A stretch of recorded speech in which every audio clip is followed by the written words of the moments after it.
এই জয়েন করতে দেরি করে না, লাস্টে 40 মিনিট কেটে যায়। একটা স্টেপ করলাম from the energy momentum conservation, number 1 ইকুয়েশনটা পেয়েছিলাম। তারপরেরটা হচ্ছে ডেলিভারেটলি কিছু ইকুয়েশন ইউজ করা হয়েছে for energy relation of the electron and energy transfer to the electron by the photon, সেগুলো ইউজ করে মানে মোমেন্টাম অফ দ্য ইলেকট্রনটাকে আমি এলিমিনেট করে দেওয়া হয়েছে পুরোপুরি। ইকুয়েশনটাকে লাস্টে অ্যান্সারটা আনা হয়েছে কি টার্মসে? In terms of basically some universal constant ডান দিকে আছে, মানে mass of the electron, mass c is the speed of the light, হ্যাঁ, থিটা ইজ দ্য অ্যাঙ্গেল, এটা তো কনস্ট্যান্ট ঠিকই আছে। আর এই আমি বাঁ দিকে রেখেছি যেটা আমার ডিজায়ার্ড থিং ছিল। ডিজায়ার্ড থিং মানে simply the incident thing and the outgoing thing of the photons. Things মানে এখানে মোমেন্টাম, মোমেন্টাম মানে এখানে বেসিক্যালি কিন্তু এটা ফ্রিকোয়েন্সি টার্মসে আমি লিখবো, ওয়েভলেন্থের টার্মসে আমি লিখবো ফাইনালি গিয়ে। আমার এটাই ছিল উদ্দেশ্য যে আমি ফোটনটাকে রিলেট করবো স্ক্যাটারিং, মানে যা হচ্ছে ঘটনাটা হচ্ছে, কিন্তু আসলে we will look for whether really there is any change in wavelength or frequency or not. First question হচ্ছে এইটা, যেটা দেখেছিলাম experimentally, and whether that change is related to the whether that change depends on the angle of scattering or not. আমরা এই দুটোই দেখতে চাইছি, কারণ এই দুটোই প্রবলেম ছিল, এই দুটোই মেলানো যাচ্ছিল না কিন্তু ক্লাসিক্যালি, তাই না? জানি না বাকিরা কেন আসতে পারছে না, খুব মুশকিল হয়ে গেছে। মানে এতগুলো ক্লাস চলছে বাড়িতে, এরপর আবার বাচ্চাটার ক্লাস আছে, বসবে এখন।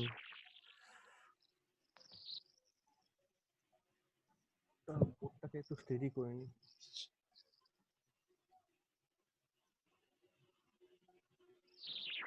আশা করছি দেখা যাচ্ছে পুরোটা। সৌভিক আসছে, আর সৌভিক আমি পরে নয় ফোন করে জিজ্ঞেস করবো ব্যাপারগুলো, এত এখন আর ডিস্টার্ব করছি না।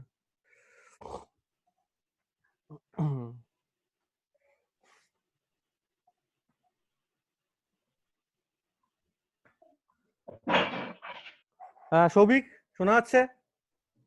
হ্যাঁ স্যার। তাহলে ক্যালকুলেশনটা আশা করছি হয়ে গেছে এবং সবাই তোমরা করেছো বলছো। হ্যাঁ, মানে আমার আইডিয়াটাই হচ্ছে আবার যে আমি কেন কি কাজ করছি। এবার তুমি যদি সিম্পলি ইউজ করে নাও যে পি ড্যাশটা হচ্ছে কত, এইচ বাই, আমি একটু আগে বার করেছিলাম, H by lambda dash and P is equal to H by lambda. যদি পুট করে দিই, পুট করার পর ইনভার্সটাকে আমি যদি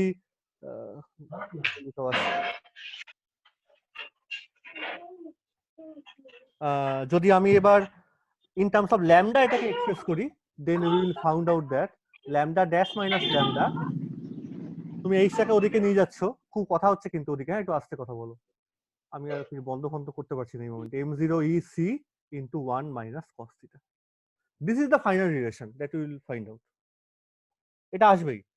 তুমি যদি p টাকে রিপ্রেজেন্ট করে দাও বা p ড্যাশটাকে in terms of lambda and lambda dash তুমি রিপ্লেস করো, আর তারপরে ইনভার্সনটাকে উল্টে দাও এন্ড এইচটাকে ওদিকে নিয়ে যাও, you will get this relation, and that means now you are observing delta lambda. Delta lambda means the difference between, there exists a difference between the scattered and incident wavelength of radiation. আমি সত্যি সত্যি পাচ্ছি, এটা zero হচ্ছে না কিন্তু। এটা যদি জিরো না হয় তার মানে delta knew that is not equal to zero, সেটা আমি করে দেখাবো না, এটা বোঝাই যাচ্ছে। যদি স্ক্যাটার্ড আর ইনসিডেন্ট ওয়েভলেন্থ সমান হচ্ছে না, যদি জিরো না হয়, তাহলে তো স্ক্যাটার্ড ইন্টেন্স মানে ফ্রিকোয়েন্সি আর ইনসিডেন্ট ফ্রিকোয়েন্সিও সমান হবে না। ক্লিয়ার? কিন্তু ক্লাসিক্যাল বলতে সমান হতেই হবে। তার মানে থিওরিটিক্যালি আমি যা বলেছিলাম, এক্সপেরিমেন্টালি যা দেখা যাচ্ছিল, সেটা ক্লাসিক্যালি এক্সপ্লেন করতে না পারলেও এবার আমি এক্সপ্লেন করতে পারছি। জাস্ট কি অ্যাজিউম করে না, ফোটন পিকচারটা simply a particle like picture, wave interaction এখানটা আর নেই, সেটা অ্যাজিউম করলে আমি একটা ড্রব্যাক ক্লিয়ার আউট কাটিয়ে দিতে পারছি। And not only that, there is a functional angular dependency on this delta lambda. That is, delta lambda change যদিও হয় ফ্রিকোয়েন্সি বা চেঞ্জ যদিও হয় ওয়েভলেন্থে, that change is not constant. That change depends on different scattering angle. That is why the intensity that we will obtain finally in the scintillation detector, that is also getting changed at different position. এটাও কিন্তু classically explain করতে পারেনি। বোঝা গেল তো এবার কি বলা হচ্ছে তাহলে? ঠিক আছে? আচ্ছা, এখানে তোমরা জানো যে অনেক বইতে করা থাকে এই h by lambda c, since this is a universal constant factor, so it is termed as lambda c, and sometimes it is called Compton wavelength. Compton wavelength. এটা একটা কনস্ট্যান্ট জিনিস, এটার ভ্যালুটা হয় তুমি দেখতে পারবে, এটা যদি ক্যালকুলেট করো সবগুলো ভ্যালু বসিয়ে 0.0243 অ্যাংস্ট্রম, এটা ভ্যালুটা এটাই হয়। পরীক্ষাতে এবার অনেক কোশ্চেন টোশ্চেন কিছু কিছু জিজ্ঞেস করে, আমি এখানে দুটো কথা একটু বলে দিই, দুটো special case. One is theta equal to 0 ডিগ্রিতে, যেটা আমরা গ্রাফটা পেয়েছিলাম, মনে হয় তোমার নিশ্চয়ই থিটা 0তে গ্রাফটা কেমন পেয়েছিলাম, আর single peak. How could you now explain this thing? এইবার কিন্তু এক্সপ্লেন করা যাবে এখান থেকে। দেখো থিটা 0তে তুমি তো ডেল্টা ল্যামডাটা এখানে কি দাঁড়াচ্ছে, 0 হয়ে যাচ্ছে। তার মানে তুমি বলতে পারো ডেল্টা নিউ 0 হয়ে যাচ্ছে, তার মানে কিন্তু মনে হতে পারে যে নিউ আর নিউ ড্যাশটা সমান হয়ে গেল, তাই তো? বোঝা যাচ্ছে তো কি Yes, বলছি? sir. তার মানে তোমার এখানে হয়তো হ্যাঁ মনে হতে পারে যে স্যার তাহলে কি থিটা 0তে ক্লাসিক্যাল পিকচার চলে আসছে, একটা মনে হতেই পারে হট করে। হুম, হুম, ইনসিডেন্ট ফ্রিকোয়েন্সি স্ক্যাটার ফ্রিকোয়েন্সি সমান হয়ে গেল না। এইখানে লোকে এবার লজিক দেওয়া শুরু করলো যে না না না না, সব আমি যখন ধরে নিয়েছি যে পুরোটাই ক্লাসিক্যাল ফেল করবে, সব জায়গাতেই সে ফেল করবে, ওই একটু ক্লাসিক্যাল একটু ওইটা ওইসব চলবে না বললে পরে। দেখো কি করে ওরা বললো এই জায়গাটা, এটা বললো যে অ্যাকচুয়ালি তো একটা ফোটন, মানে ফোটন যখন গিয়ে ইলেকট্রনকে ধাক্কা মারছে, তুমি বলছো এটা কিন্তু পুরোপুরি একটা প্রবাবিলিস্টিক এফেক্ট, মানে ধাক্কা যে একদম মারবেই তার তো কোনো গ্যারান্টি অ্যাকচুয়ালি নেই। একটা atom atom crore crore atom আছে, তার মধ্যে একটা অ্যাটমকে খুঁজে বার করা, তার মধ্যে একটা ইলেকট্রনকে খুঁজে বার করে সেটাকে ধাক্কা মারা, তারপর you will find out the external results, that is quite sometimes quite probabilistic in nature. তাহলে এখানে তুমি বলতে পারো এই কাজের জন্য এক্সপেরিমেন্টটা এইভাবে বলা হলো যে ধরে নাও যে অ্যাটমটা তোমার এরকম একটা গোল শেপের একটা অ্যাটম আছে, একটাই অ্যাটম আছে, তার মধ্যে ধরে নাও যে একটা ইলেকট্রনই ঘুরছে, ইনসিডেন্ট রেডিয়েশনটা পড়লো, মানে ফোটনটা গিয়ে পড়ছে একটা বলের মতো। কিন্তু তুমি ভাবো যে তুমি একটা বিলিয়ার্ড বল খেলছো, এখানে একটা ছোট ফোটন, ফোটন এখানে, একটা ইলেকট্রন এখানে, এই ফোটনটা গিয়ে তুমি যখন লাঠি দিয়ে ফোটনটাকে ধাক্কা মারছো, হুম, এরকম তাও হতে পারে যে ফোটনটা এখানে জাস্ট গা ঘেসে বেরিয়ে গেছে, মানে ওকে ধাক্কা ডিরেক্টলি মারেনি, আর জাস্ট গা ঘেসে এরম করে এদিকে বা এরম করে এদিকে বেরিয়ে গেছে। That is this hmm, thing is called grazing, এটাকে গ্রেজিং বলে, গ্রেজিং ইনসিডেন্টস, গা ঘেসে বেরিয়ে যাওয়া। আর যদি এরকম করে গা ঘেসে বেরিয়ে যায়, তার মানে এটা দাঁড়াচ্ছে যে নাও দেয়ার ইজ, এটা ফিজিক্সের ল্যাঙ্গুয়েজ আমি বলবো তখন, the interaction in this case, in this situation, there is no such particle interaction between the photons and the electrons, মানে অ্যাকচুয়ালি কোনো ইন্টারাকশন হচ্ছে না যখন এরকম গ্রেজিং ইনসিডেন্স হচ্ছে। আর তাই যদি না হয়, তাহলে ফোটনটা যে ফ্রিকোয়েন্সি বা যে ওয়েভলেন্থ নিয়ে পড়বে, সেটা মোটামুটি আনডেভিয়েটেড বা আনমডিফাইড হয়ে সিম্পলি নিউ বা ল্যামডা হয়ে বেরোবে, তার কোনো চেঞ্জ হবে না। না, তার মানে তুমি কিন্তু ক্লাসিক্যাল পিকচারকে আনছো, তুমি ফোটন পিকচারটাকে রেখে দিচ্ছ, শুধু থিটা 0তে তুমি হুম, কি বলছো যে পিকটা যেহেতু একটা পিক দেখা যাচ্ছে, স্ক্যাটার্ড বলে কোনো সেপারেট পিক দেখা যাচ্ছে না, তার মানে তুমি বলছো this is the grazing collision বা গ্রেজিং ইনসিডেন্স হচ্ছে, জাস্ট ঘেঁষে বেরিয়ে যাচ্ছে, ইলেকট্রনটাকে একটু হলেও তার সঙ্গে কলিশনটা হচ্ছেই না ঠিক মতো করে।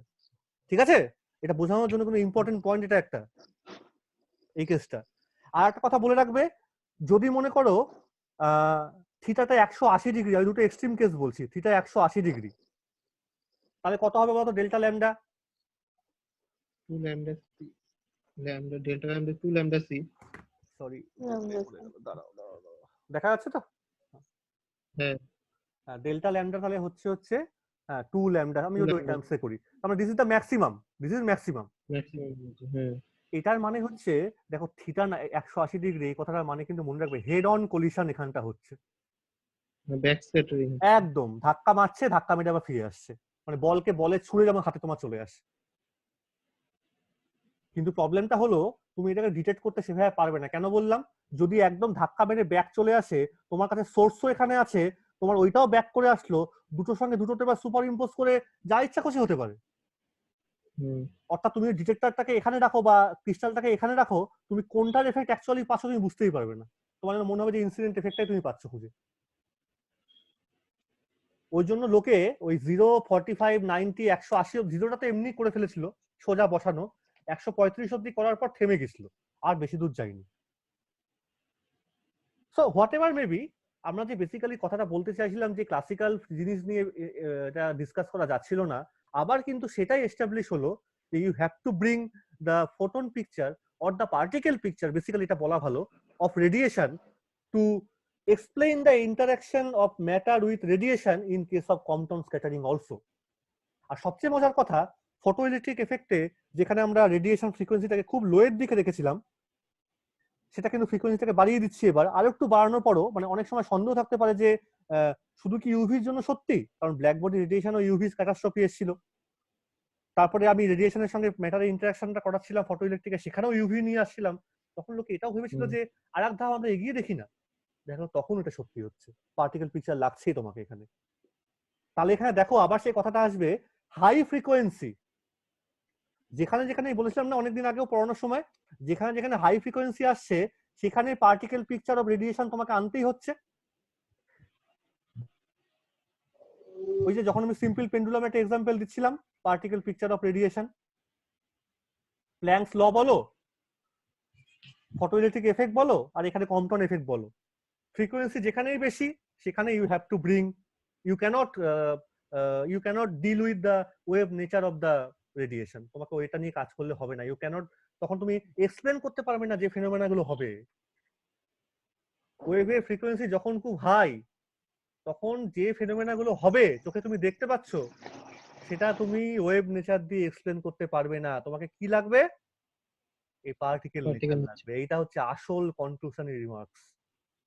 তাহলে এখানে তুমি আরেকবার দেখো, মনে করো এই যে ইনসিডেন্ট ল্যামডাটা পড়ছে, যে ল্যামডা ড্যাশ লিখেনি কিন্তু, ল্যামডা মানে ইনসিডেন্ট রেডিয়েশন, এটা very very high. Very very high মানে কি, very very greater than delta lambda, মানে চেঞ্জ ইন ওয়েভলেন্থের থেকে ইনসিডেন্ট ওয়েভলেন্থটা অনেক বেশি। তাহলে এটা যদি খুব বেশি হয়ে যায় তখন ডেল্টা ল্যামডাটা মোটামুটি জিরোর দিকে পৌঁছে যাচ্ছে না?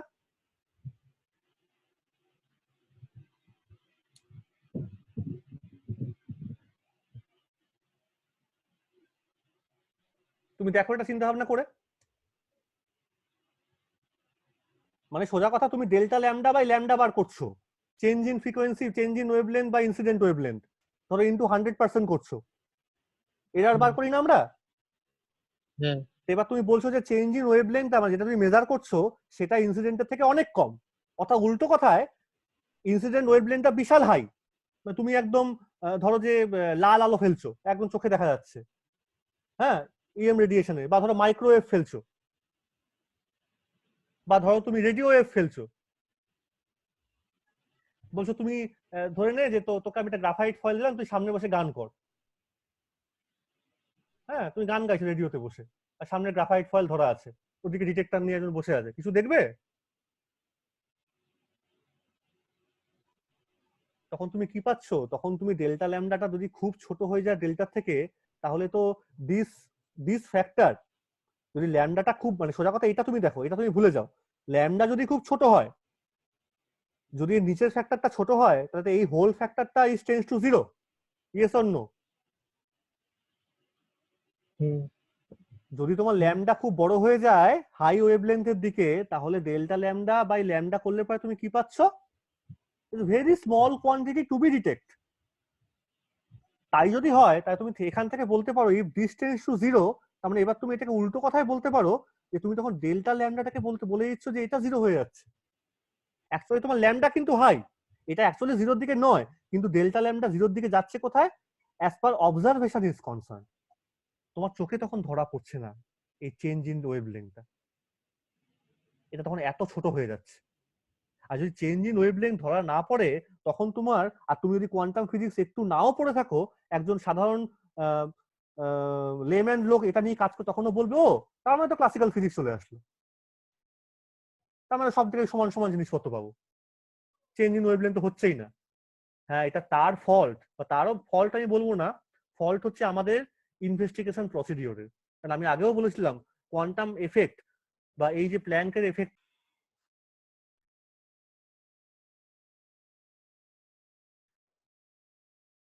শোনা যাচ্ছে রে? হ্যালো?